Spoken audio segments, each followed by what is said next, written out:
CST1 and CST2 next year. Probably mga March, April. Oh, ang bilis. Ang bilis kasi sobrang ang daming demands na gano'n ng mga doktor na, sige kuha tayo niya. Ang dami na ngayon list ng doktor na magsi-CST. Oh, fabulous. I wanna take it. Maybe by that time, I'll be free na.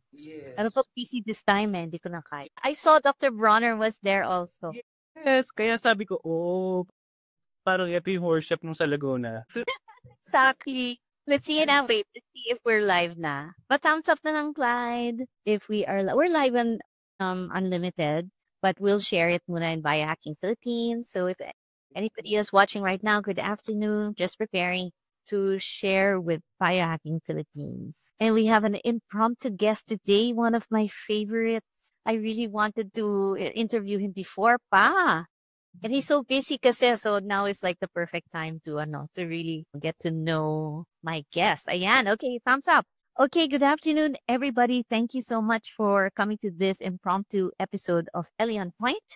Today, I have a very, very special guest. I've been wanting to interview him for the longest time, ever since I met him in December during the Human Garage event in Laguna. And it was an amazing connection that we had. And ever since then, we've been chatting. And today, we're going to get to know him from a deeper level. Please welcome Amiel Ferrer. He's a physiotherapist, a fascia therapist, vocal sound healing practitioner, and I would say also craniosacral therapist in training. Yes. Okay. All right. So welcome, Amiel. Hello. Good evening, everyone. Good evening. Thank you. So let's start with origin story. I'm just super duper interested about like what brought you onto this healing path. It seems to me that you're so gifted and you're so intuitive. I wanted to know, does this stem from experiences in childhood? Did you have kind of that sixth sense since then? Yeah. So I'm 29 years old and 8 years of experience in physical therapy, management, and treatment. And then to make sure to make short, habang nagkakaroon ako ng mga treatment and patients sa hospital after makapasa ng board exam, there's something na may mga cases na, oh shocks, kahit anong gawin mong treatment, nag-i-improve ang patients. And then, bukod pa yon yung mga causes. Kasi sa libro na as mga physical therapy na curriculum or books, wala din masyadong explanation about frozen shoulders. So, paano nagkakaroon ng patient ng frozen shoulder? So, wala din nakalagay sa book. So, very mahiwaga ang aking practice after the board exam. So, paano to? Bakit ganito? Kahit low back pain, ang hirap-hirap tanggalin sa kanila. So, very frustrating siya sa part ko kasi nga, nanghihingi sa'yo ng tulong ang patient pero wala kang maibigay. Binigay mo na lahat pero sa'yo pa rin siya nagtitiwala. Nag-decide ako na, kumuha ng mga courses. Medyo mahal, international, pero sabi ko, ito yung magkakaroon ng chance na mahiwagaan ako sa ibang treatment. So, nung nagkaroon ako ng clinic dito sa Nueva Ecija, doon ako nagkaroon ng pasyente na sobrang paano ba to? In pain. 2 weeks na siyang hindi nakakatulog. Ang 2 weeks tulog niya, 2 hours every day. Gosh. 2 hours. Imagine that. I Need You, Think from Italy by Stecco. Kinuha ko lang siya na course. Tapos, connected pala talaga ang fascia kung ang fascia mo sa paa, connected siya sa fascia mo sa shoulders. Pero, during the class, niya lang pahapyaw or padulo na ng course, fascia hold memories. Pero sige, try ko na lang din sa practice. Tapos, nung last point na dun sa fascia, iyak siya ng iyak after nung release. Imagine 30 minutes, Ellie. 30 minutes of crying. Hindi niya alam kung bakit siya umiiyak. Iyak lang siya na iyak. Sabi ko, wow. So can we show what fascia is? Yeah, keep talking lang. Tell Clyde. Can you share that slide what fascia is? Para yung mainganyo at alam nila kung ano yan. Ano ba yung fascia sa Tagalog? Sabi nila parang litid or alam niyo yung sa Carabao, yung baka, yung Yeah, yung makapal na, sa baka, yun yung makapal na tissue, yung masarap na kainin. Oo. So, yun. So, sa English, fascia, connective tissue siya. Sa cover siya ng muscle. Oo. So, siya yung outer covering ng muscle. Lahat ng, hindi lang muscle, pati organs natin, pati retina natin, everything is nababalutan ng fascia. Right. Oh, I'm also obsessed with fascia. I have some work with his friend. Sobrang galing niya. Ang tawag sa kanya is organ of form. So parang siyang organ of form. It's also what keeps the organs and everything in place together. So, bukod doon, rin siya, highway rin siya ng impormasyon ng signals na nagka-travel through the fascia and interstitial liquid. Yung speed is like 750 miles per hour. Imagine. Oh my God. And that's the reason, the coach, kung bakit may emosyon talaga na nakaano dyan. Kasi it's an information highway. Yeah. Continue, coach. Yeah. So nung umiyak na, oh my God, sabi ko, fascia hold memories. Gumanon agad sa akin yung napag-aralan ko na, eto na yon. This is it. Sabi kong ganon. Eto na. Naghahanap ako ngayon ng mga sagot doon, pero wala ako. So sobrang shock ko, hindi ako makapaghanap ng mga information about sa mga trainings or seminars sa fascia, sa Pilipinas connected sa fascia. Kasi international course nga yun, di ba? So, sabi ko, parang meron din dito sa Pilipinas, hindi lang ako makaka-discover nito, sabi kong ganon. And then, surprisingly, etong patient na to, siya ang nagturo sa akin, papuntang biohack. No way! Yes, sabi niya, Patient. sabi niya no second session, email should go to this kind of workshop with Human Garage and Ellie. Specifically Ellie, sabi niya gano'n. Sabi ko, please, sabi niya, please, can you attend this for me? Sabi niya gano'n. Sabi ko, tapos nung check akong background, sinearch ko Human Garage, nung ko lang sila nalaman na, ay, may ganito palang ganito sa Instagram. Tapos, sinearch ko din yung Facebook mo. Okay. So, parang dinadala ko talaga ng universe para pumunta sa workshop na yun. Pero, sabi ko, oh my God, ang layo ng workshop.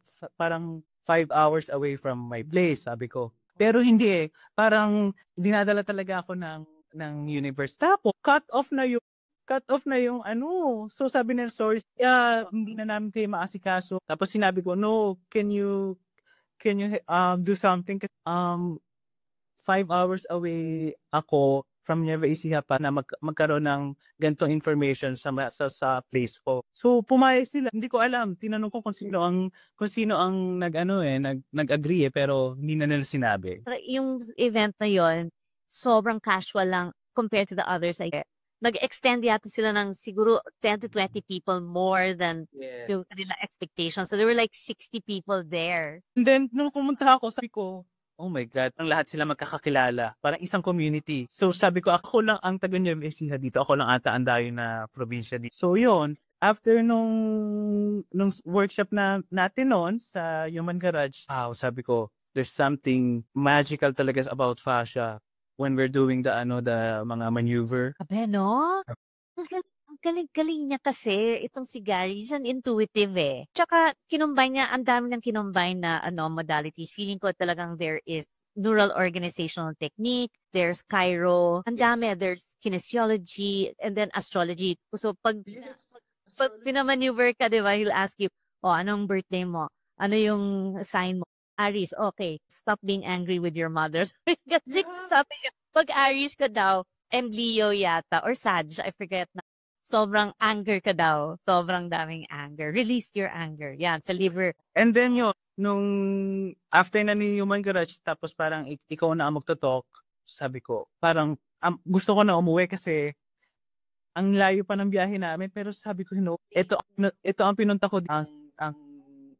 Kasi nakita ko yung background mo. Ito ang pinunta ko dito, so magstay ako. Tapos, yun, nung nagsasalita ka, wow. So, lahat ng sinasabi mo about, yun yung mga history ng pasyente ko. Wow.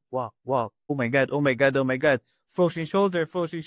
So, yung sabi ko, hindi ako magsasalita. Sabi ko, talaga i-absorb ko lang lahat. Pero, hindi na ako mapakali itanong na, yung sa issue ng pasyente ko na nag-endorse sa'yo. Sabi ko, Right. Eddie, why my patient is always crying like a baby after doing my session with her? especially in this area. Sa shoulder, no? Sabi mo, I think she have issue with her ex. Yun. Sabi ko, oh my God, yun ang sinabi niya sa akin. Parang kang psychic. Oo, tapos sabi ko, oh my God, totoo ba to? Yun na, so doon ako talaga na in love sa GHK, doon sa sinabi mo na, tapos sinearch ko na, ganyan, anong pwedeng workshop na meron ka.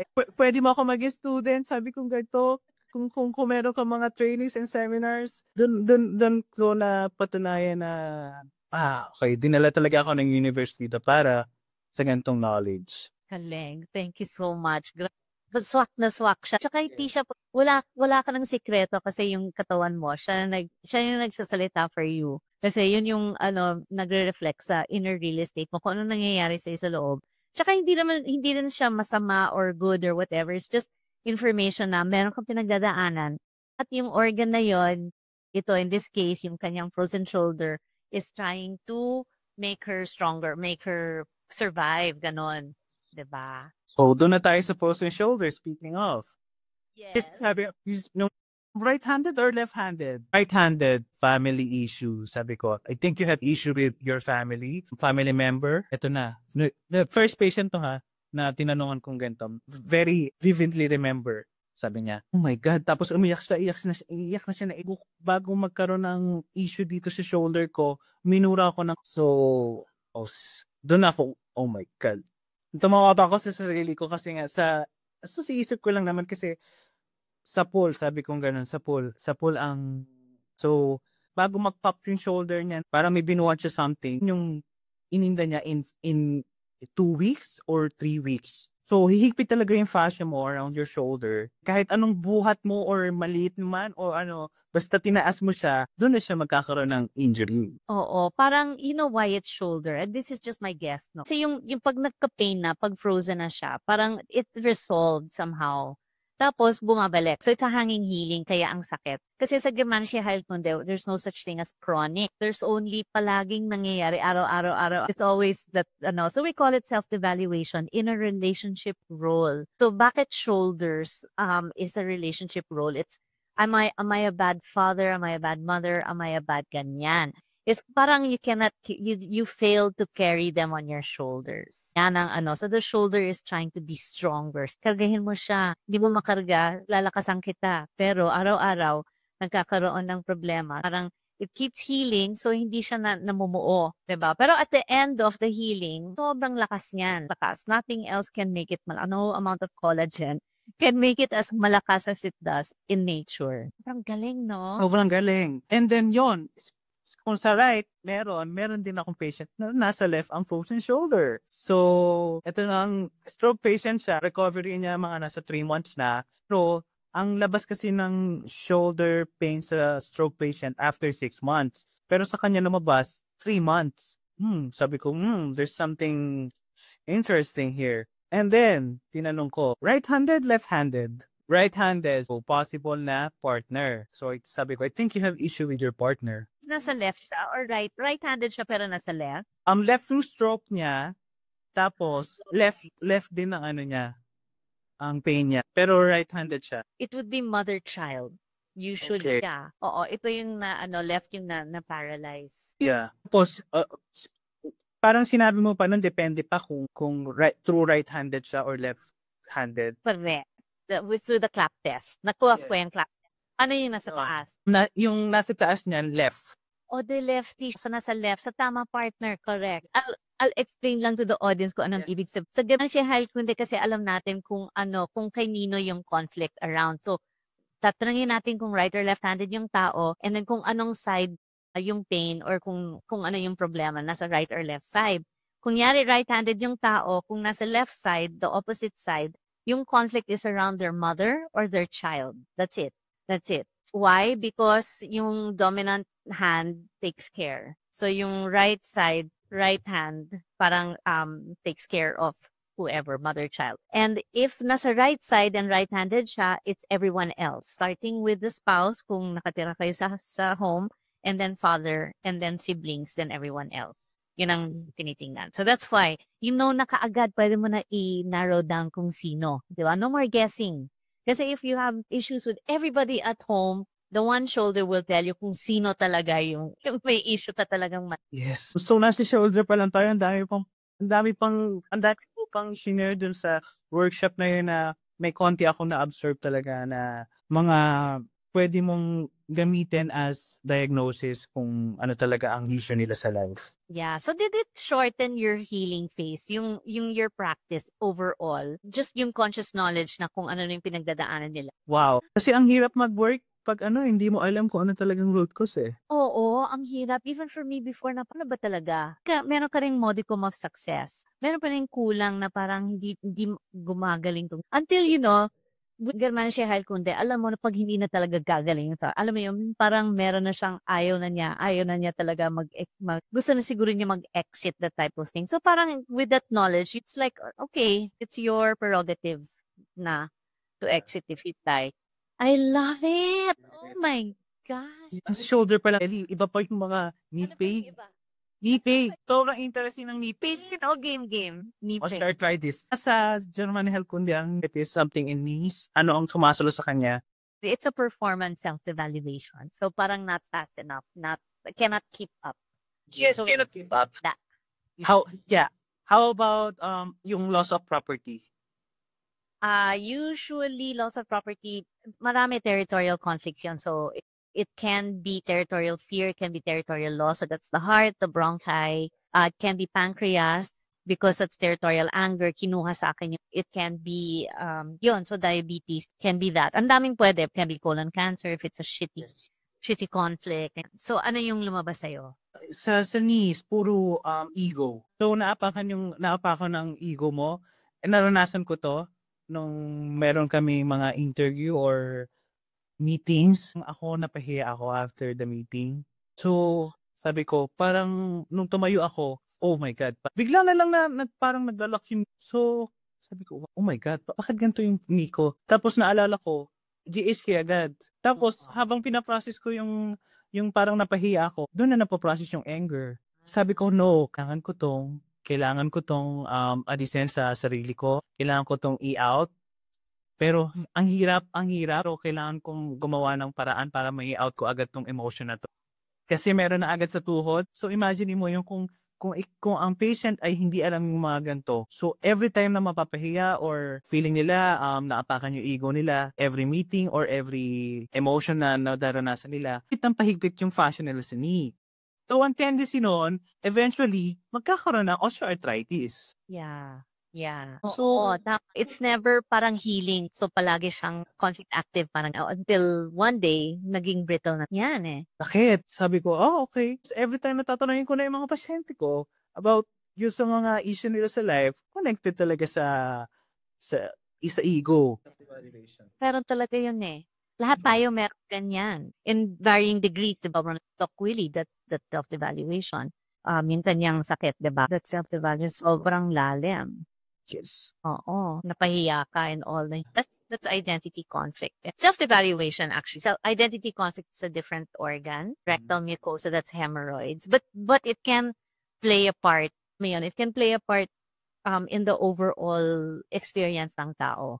Thank you, organs. I love you so much. Thank you for making us survive. Pag tired, di ba? Pag hindi ka makapagsalita, na nasa system mo lahat ng gusto mo sabihin, thyroid talaga ang magkakaroon. Thyroid can be, pero in particular, kasi one experience can be marami. And then there are overlapping organs also. There's larynx, there's thyroid, diba? There's all. So, pag thyroid, it's not being fast enough. Kasi thyroid is thyroid hormone, metabolic, hormone. Usually, babae ang nagkakaroon ng thyroid issues dahil ang babae palagi nagmamadali. Mga lalaki, hindi. Kasi yung ating, super yung brain. So, yung thyroid also, it's like not being fast enough can be perceived as I wasn't fast enough to say what I wanted to say. But minsan, when it's something that's said, it can be a morsel that you couldn't say. Could be the throat, could be the larynx, or could be also the teeth couldn't bite back, couldn't snap back. Depende sa psyche ng tao. For me, what matters is, tinanong mo yung pasyente at swak yun Yun na yun. Alam mo yun, it doesn't matter what the textbook says. Basta yun ang sinabi ng pasyente sa'yo, yun yun. At saka gumaling and parang nag-complete yung, then yun na yun, right? Kasi psyche niya eh. Psyche niya yun. Yeah. Kasi di ba, iba pa rin ang practice as PT, tapos ganito. So wala sila idea sa ganito ko. Yun yung pinaka-challenging sa akin noon. Your colleague scene, ganon. Parang mahirapan sila. Ano, alam mo, for them, kunyari nagkaroon sila ng, let's say, a cough or a cold. Tanungin mo, sino nang inis sa'yo? Yeah, iyan na Ellie. Lumalapit na sila sa akin noon after na ganyan. So, tapos nagugulat sila, bakit tama? Bakit tama yung sabi ko kasi sa colleague ko, palagi ako may sipon, ano ba yan? Bakit ayaw mawala nitong sipon? 3 buwan na, ganun. Tapos, bigla ko na sinabi, I think you have someone na lagi ka naiinis. Oh, correct. Kapag denial pa, Ellie, kahit sa ilang patient ko, denial pa tayo sa una eh. Pero eventually, yes, I think, may issue nga ako sa ganito. Pero yan, cannot lie. Pero i-deny nila. Siyempre, kahinaan natin kapag Pero after sila na magsasabi, so, anong meron pa? Bakit ganito? Bakit ganyan? So, doon na sila pumapasok. So, ini-introduce ko na din sa kanila yung GHK. Kaya lang, siyempre, hindi naman lahat open that. That's the key to prevention for me talaga. Alam mo na kasi, diba, talagang hindi ka na magkakasakit unless talagang may maliit na Kunyari, if you activate a cold as in conflict. Short lang, diba? I once had a 6-hour cold. As in 6 hours lang, sobrang nag-mucus siya. Pero alam ko kung ano yung trigger niya. And then after that, okay, done. Ganyan. Diba? So, balik kung yung sa mga trigger na yan, Ellie. Nung December, diba, first meet up natin noon. From that December, January, February, ganyan-ganyan, wala akong ubot. Alam ko na talagang pinapractice ko ang biohack sa akin kasi kung hindi ko pa-practicein, parang hindi ko kaya i-explain sa pasyente. Doon ko lang na-notice, kahit ano pa lang gawin mong gamot, kung hindi mo siya magkakaroon ka ng root cause, kung hindi mo siya talaga, hindi mag-i-improve ng mabilis. Correct. It's like, nipping the like a weed from the stalk, not the root. So, mag-grow siya na mag-grow. So, diba? So, just for our audience also, a common cold is a stink conflict. And it can also be known as an annoyance conflict. So, sa isang tao, or I'm fed up. Ang kulit mo, ganyan. So, that's why a lot of kids, they have it. Kasi ang dami nangungulit sa kanila. Nanay, tatay, yaya, or sa eskwela, teacher, ganyan, ang daming nang iinis sa akin, stop it, ganyan. And the healing phase is a cold. So it can happen in varying degrees. Yung sobrang liit na degree is just rhinitis. Pero yung sobrang lalim na cold na talagang you're sick and everything can be a conflict load na sobrang matagal or lalim. So I would think of parang yung movie. Did you watch the movie You've Got Mail with Meg Ryan and Tom Hanks? Naalala mo yun? 90s ba yun? 88 or something like that. No, hindi ko pa Oo. Matagal but then it's a famous movie, Meg Ryan. Anyway, there's a scene there kasi na she had a really bad cold na nasa kama siya. Okay. And then, before that kasi, iniinis siya ni Tom Hanks. Kasi nag-aaway sila, but they had this sexual tension, away, whatever. Kasi he was going to put her out of business because he's a big company and she's a small bookstore lang. And then, nag-iinisan sila. Then finally, parang when she started to like him, ganyan, or parang nawala na yung business niya, wala na siyang magawa, she healed the stink conflict and it healed as a bad cold. And yun ng classic talaga, yung inis sa isang tao na parang, he's there again. Maamoy ko na naman or something like that. And then it heals as a bad cold. So for me, yung medicine, when you have a cold, or it can also happen kasi na parang pag may tao beside you na may cold, then you'll say, baka mahawa ako. There's no such thing as hawa, by the way. But the thought na parang mahawa ko, it's like a stink conflict. Ayoko siyang amuyin. So the gamot there is to think, ang bango-bango mo. Ang bango-bango mo. To talk straight to the nose and say, mabango yan, don't worry. It super works. Grabe. I've shaken yung kamay ng tao na sobrang basic on, ganyan. I'm like, ang bango-bango. It really, really works. Yes. Amazing. Lakas ka. Yes. Diba? At least to have some sort of control over your biology. That's biohacking kasi to Yes. be able to control the reins of your biology. Otherwise kasi you'll be a slave to it from all the fear and everything. There'll still be some that will land. But at least, like 95% of it, control mo. Jens, ang galing. So galing. So galing. And also kasi your patients, yung sakit nila, yung shit. It's excruciating. Especially low back pain, very common. Sa GHK, low back pain, Core personality self-evaluation. It's almost like imposter syndrome. It's like, ba ako? Hindi ako na-appreciate ng mga tao. very common yan. Nurses, every day mag-work sila. Ano pa naman klaseng life to? Sa nurses marami kasi compared na nurse. Ano ba naman klaseng life to? Parang walang kwentang work, parang hindi kami binavalue dito. So, very common sa kanilang low back pain. Back pain. They want to be, maybe they want to be, do something else or something. Yes. Na parang, ano ba naman tong career na to? Bakit ba ako nag-nurse pa? Ang daming gano'n na nurse. Diba? I mean, diba, we're a nation of caregivers. Our nurses are the best in the world. We have to support them. We have to tell them what it is para maengganyo sila. Just uplift them, diba, para moral nila and they understand. At least to not suffer from back pain. Kasi, grabe na yung ginagawa nila. Tapos may back pain pa sila. May psycho-emotional pain pa. Yes. Kaya parang sa September, magli-lead ako ng vocal sound healing sa mga nurses. Isasama ko ang GHK para magkaroon ka ng healing process sa iyong mga nararamdaman.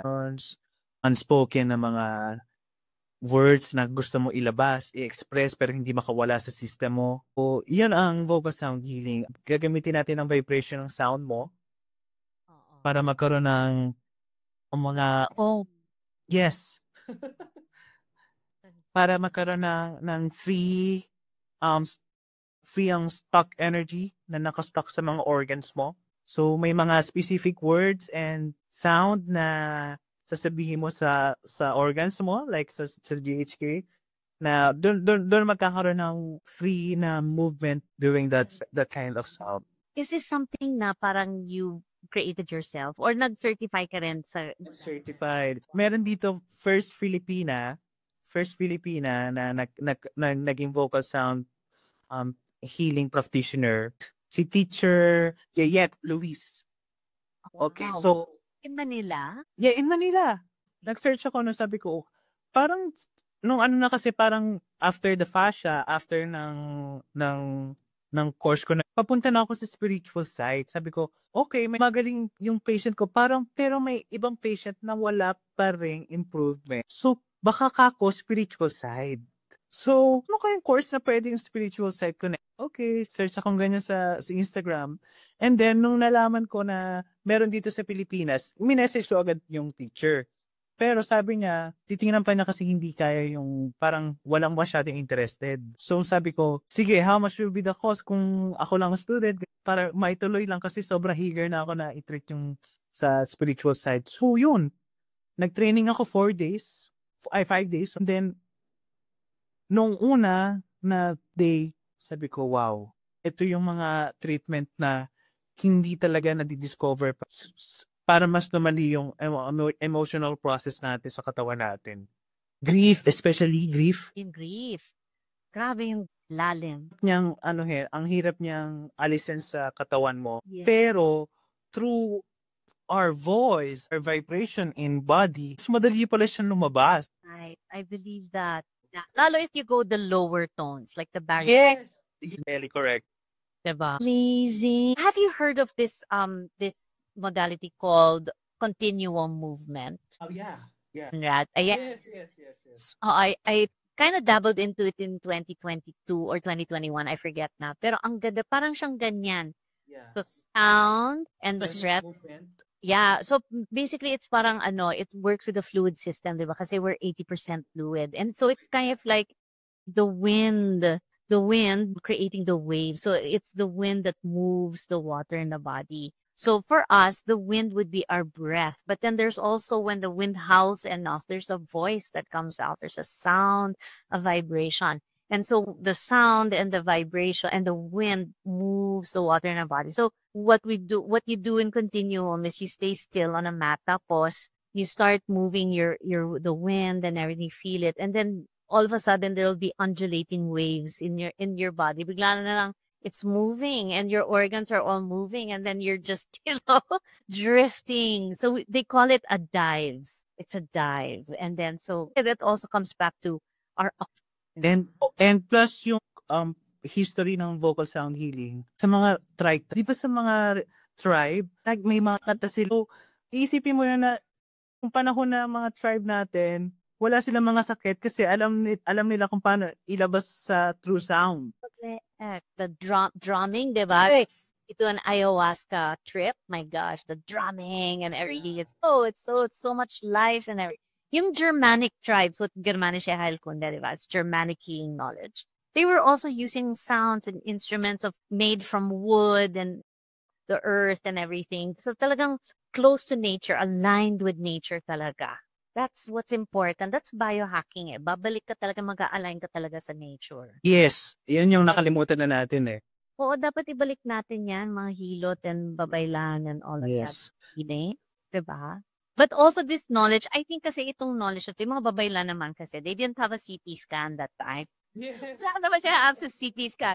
Although a lot of it is pretty accurate, the acupuncture gets sobrang accurate naman. Yung for acupuncture kasi liver, it's anger, spleen is worry. Yes. Totoo yan. Pero Germanische Heilkunde, alam namin, as in it's evidence, science back, as in we have proof that it's a very specific emotion, like liver is a starvation conflict, kidney is abandonment existence conflict, and spleen is a blood conflict, bleeding conflict.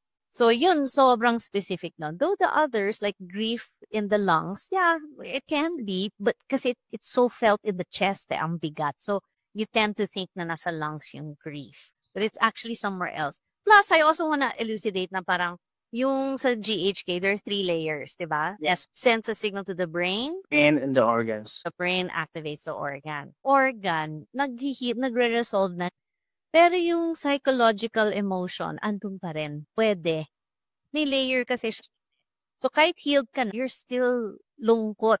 And that's where everything else comes in. Yung what you do, the vocal sound healing, ganyan. They're all part and parcel. Dapat matatama ang lahat. Para when we're looking at holistic healing, that's what it means. Yes. Holistic. Ang galing. So, dapat mag-workshop tayo with the healing continuum also. And then we'll teach. And also the craniosacral therapy. Hindi ko pa nagagawa. Gosh, oh my gosh. I really wanted to do that. It's so... Share ko lang, Ellie. Short lang doon sa craniosacral therapy. First day of training, wala akong idea kasi mas gusto ko talaga yung walang idea sa training para andun lahat ng knowledge. So, first day of training, ang alam ko lang talaga gentle touch ang craniosacral therapy. Yun lang. One day na ako nag-research about that. Yun lang, gentle touch. I need that kind of treatment kasi ang fascia manipulation masakit. So, kailangan ko may ibang treatment para sa ibang patient. So, first day of my God.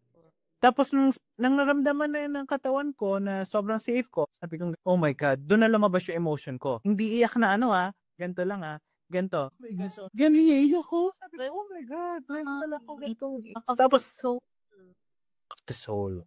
And then doon ko na napaprocess na after at kinausap ako nung teacher, sabi niya, I need to talk to you then.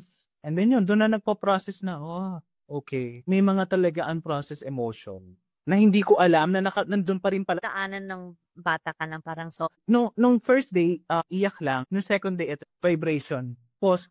Ang mata ko, like ganito, nag-twitch siya for 15 minutes. Na hindi ko control. 15 minutes. Tapos parang, oh my God, ito na naman.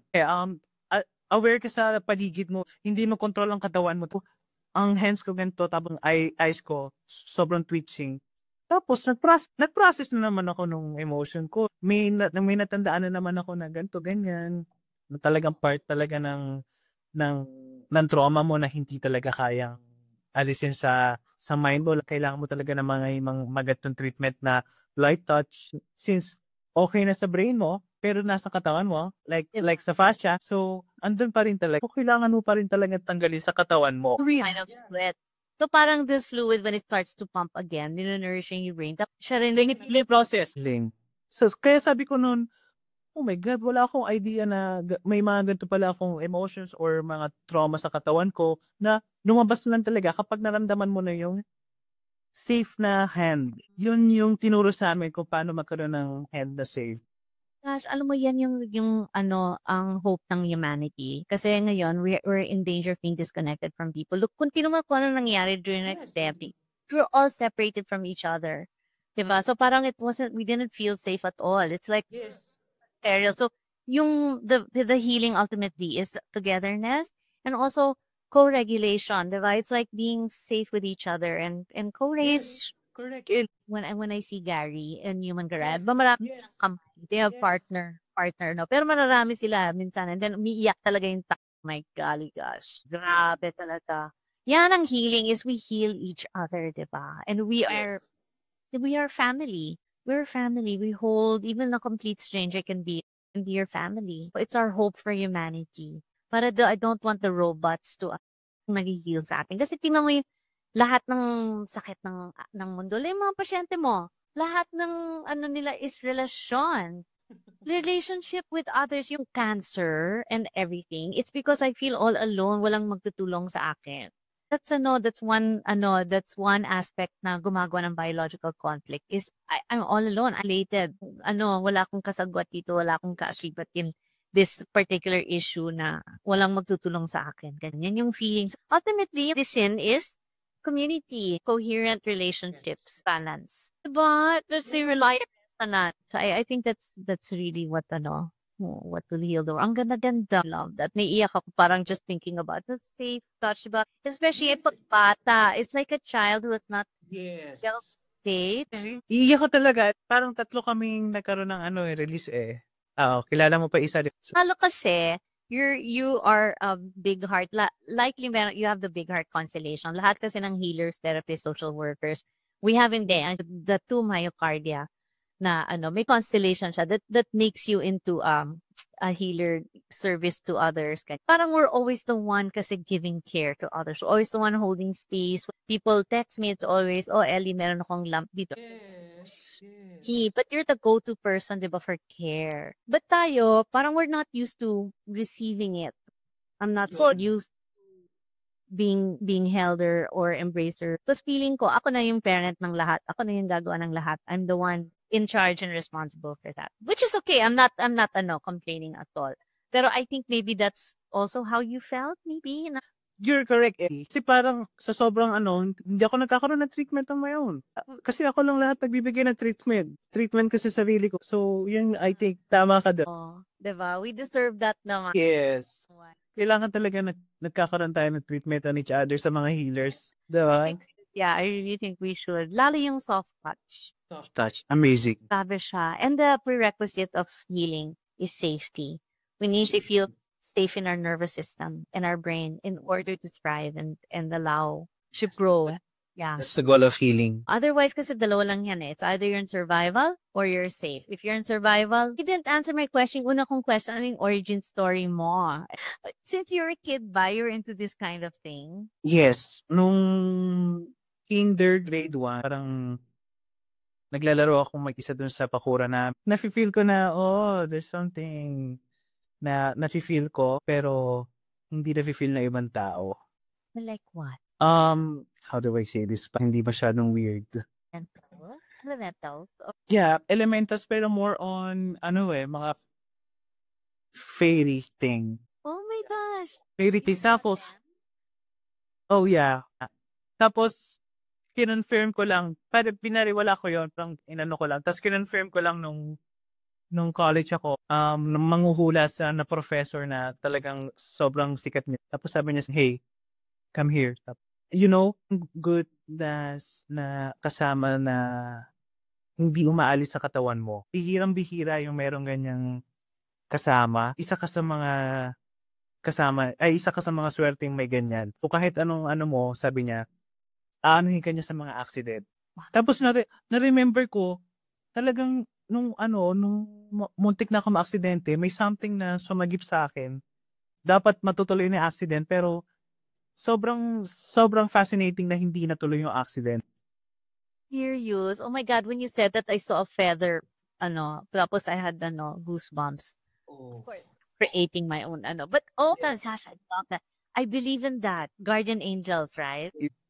Like chi or something. Na-feel nila yun na, oh my God, iba ang kamay ng teacher. And then parang hindi matanda yung teacher, parang bata pa yun. Bata, 28 years old. Ako, 29. So, sobrang amazing talaga. Tinanong namin kasi ang kamay niya, eto na, parang ganito na. Nanginginig lagi. So, every time na nakastop siya, nanginginig yung kamay niya. So, na-notice namin ng mga student, tapos tinanong namin nung last day, why your hands like shaking? Like that. Tapos nung sinabi niya, sa sobrang dami ng spiritual na experience niya, hindi na kaya ng katawan niya, kaya dito yung result sa kamay. Got it. Oo. I believe that. From taas na ng frequency niya. That's the term. Oo. Tsaka, interesting kasi 28 pa lang siya. That means bata pa lang, nagkaroon na siya ng mga coagulation. Yes. So, likely there was trauma, likely there was difficulty sa buhay niya. Yeah. Kasi I believe talaga it's a trauma that awakens yung super sense. Kasi you have to survive just Yes. Yung professor na nanghula sa akin, craniotomy, after, nagkaroon siya ng superpower na thing. Doon talaga sa trauma talaga. Trauma. Which brings me to this conundrum. So alam natin kung ano yung nagkukos ng trauma. Bata that will still be born. Pwede natin i-prevent yung mga constellations and traumas and everything. Ibig sabihin nun, wala silang gifts. Baka naman hindi kailangan. Baka naman it can come but not through trauma na. Baka the children of the future must ask the same frequency. Maybe. Ang galing. You're 29. Oh my gosh. I wish when I was 29, I found something like this. But at 29, so far from what I'm doing right now. It's very far. My God. Yeah. But never too late. Yes. Thank you so much. You still see the elementals or no more na? Yeah. You see them, as in see or feel lang? Pinipigilan kong itingnan, pero yung feel talaga, hindi mo mawawala. So, nandun talaga. Oo. Pero sabi nga nung professor na yon, sabi niya, gusto mo ba i-open natin na mas full pa? Kasi pinipigilan ko nga daw. So, ayoko muna, prof, hindi pa ako ready. Itong spiritual side na parang, sabi ko nga, ano ba to? Parang hindi na ako PT. Sa mga ginagawa ko. Kailangan mag-create ka ng sarili mong method. Parang si Gary, kinumpay niya na lahat na. When he did, parang feeling ko, matatanggal yung ulo ko. Kasi that's parang Cairo na ewan na pasyak tayo or kung gusto mo, sige, come. So for now, how can people reach you, Coach? Yeah, so Nueva Ecija base. So kung may time kayo pumunta Nueva Ecija, punta kayo dito malapit sa Peñaranda, Nueva Ecija. Pero once a month, napupunta ako kasi Manila. So baka pwedeng... Yeah, let's do something. Let's do something. Okay. And that Nueva Ecija is near Aurora, you said? Malapit siya sa Gapan, Tarlac. So, 3 hours away from Manila. Okay, Tarlac. Okay. Yeah, my dad's from Tarlac, I think. But anyway, I don't know where in Tarlac. But Tarlac, yeah, okay. Yeah. So, once a month, nasa Manila. Pero, malay natin, di ba? Kahit twice a month. Let's do a workshop or something. Let's do some collaboration na parang we'll do body work and movement or something like that. Let's hold it in Manila. Yes. Diba? And then if you want, gawa tayo ng seminar for the nurses. Kahit Zoom, yes. Diba? Kahit Zoom lang, I'll do my talk, yung talk na you listen. I'll shorten it maybe. Yeah, 6 weeks and then you pee it out and then after that, wala na. Okay na. Yes. Your bones are sobrang lakas na. Unbreakable siya. Literally unbreakable. It's part of the deluxe group kasi. So it will become a better organ for you. Which is the point of the whole program, diba? Parang weak yung bones mo. So, pinapalakas niya. Yes. Self-evaluation So, tumipay ang emotions mo, ang katawan. Para yun, Yeah. And speaking of that, yung isi-share ko sa na napatunayan ko talaga yung sabi mo nun sa workshop, kung kapag namatayan ang, kunyari, ang parents, gagawa at gagawa ang katawan mo sa babae. Parang 5 years, 6, 7 years old, I think. Yung anak ng ate mo? No. Si mami ko, kapatid ko yung namatay ng dengue. So after ilang sabi nila, hindi na sila mag-aanak kasi ganito ganyan. Sobrang sakit. Pero surprisingly, daw plan, bigla akong lumabas nabuo. And then, eto pa, wala pang 1 year, nabuo agad yung kapatid ko. Truly enough ang GHC. Then, met ka talaga po. And that can also be explained sa mga puppy mills and cat mills. Yes. Diba? Pag nabubuntis sila when they have a litter, mga siguro, I don't know, they sell them at, 1 month or I forget na kung ilang months. All of the 2 months. So the babies, kinatanggal sa nanay and then binebenta. Ang nanay suffers a loss. So, pero yung loss na yon, maakit yung estrogen niya. In heat na naman siya. Ayan na naman. So, gagawa na naman ng baby. Same thing over and over and over. Kawawa yung nanay. So, they become a puppy mill, but they're using GHK. Exactly what's that? The loss conflict. Nagpapa-increase ng estrogen. Gagawa ng baby and then mabubuntis. Same thing over and over. Yeah. So the only thing is ipalike it. Kasi ganun ginawa ko sa dog ko. Right. Yes. Yun na lang. Kapon na lang. Ever. Oo. Kawawa kasi. Kawawa. Yeah, that's another podcast I'm gonna do is for animals because we wanna prevent sakit ng animals kasi they're also related to humans. Yes. Especially yung mga kidney stones sa Shih Tzu. Thank you. Especially kidney period. As in kidney period sa mga animals. Cats and dogs. Sobrang rampant ng kidney. I mean, I just had a friend na namatay ng kidney. And sobrang clear kung ano yung trigger. Sobra. Kasi kidney, again, is abandonment existence.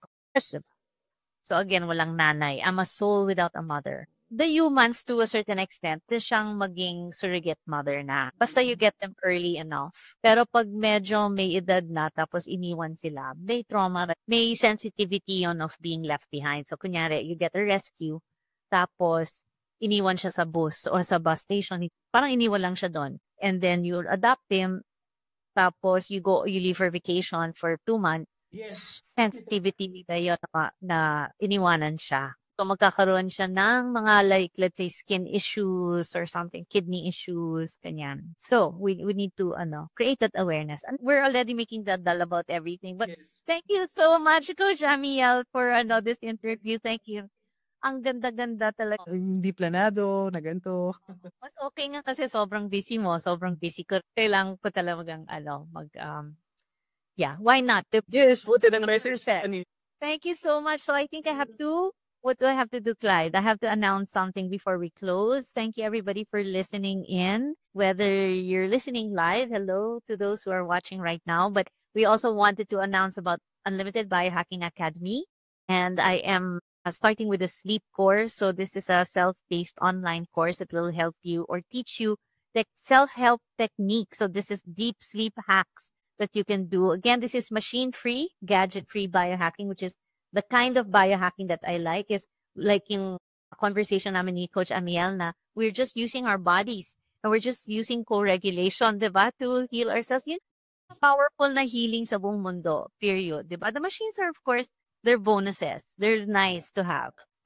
But first, why don't we use our own katawan for that? So tomorrow we are launching a special course, a short course for deep sleep that you can do kaagad. So we'll announce it here again in the group and also in our email list.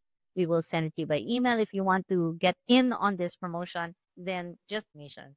Naka-line up na ako dyan. I know. Sige, Coach. Thank you again, everybody, for listening. We'll see you again next week for more Ellie on Point. Again, thank you, Coach Amiel. Thank you, Clyde. Thank you, Ellie. Thank you so much. You're welcome. See you super soon.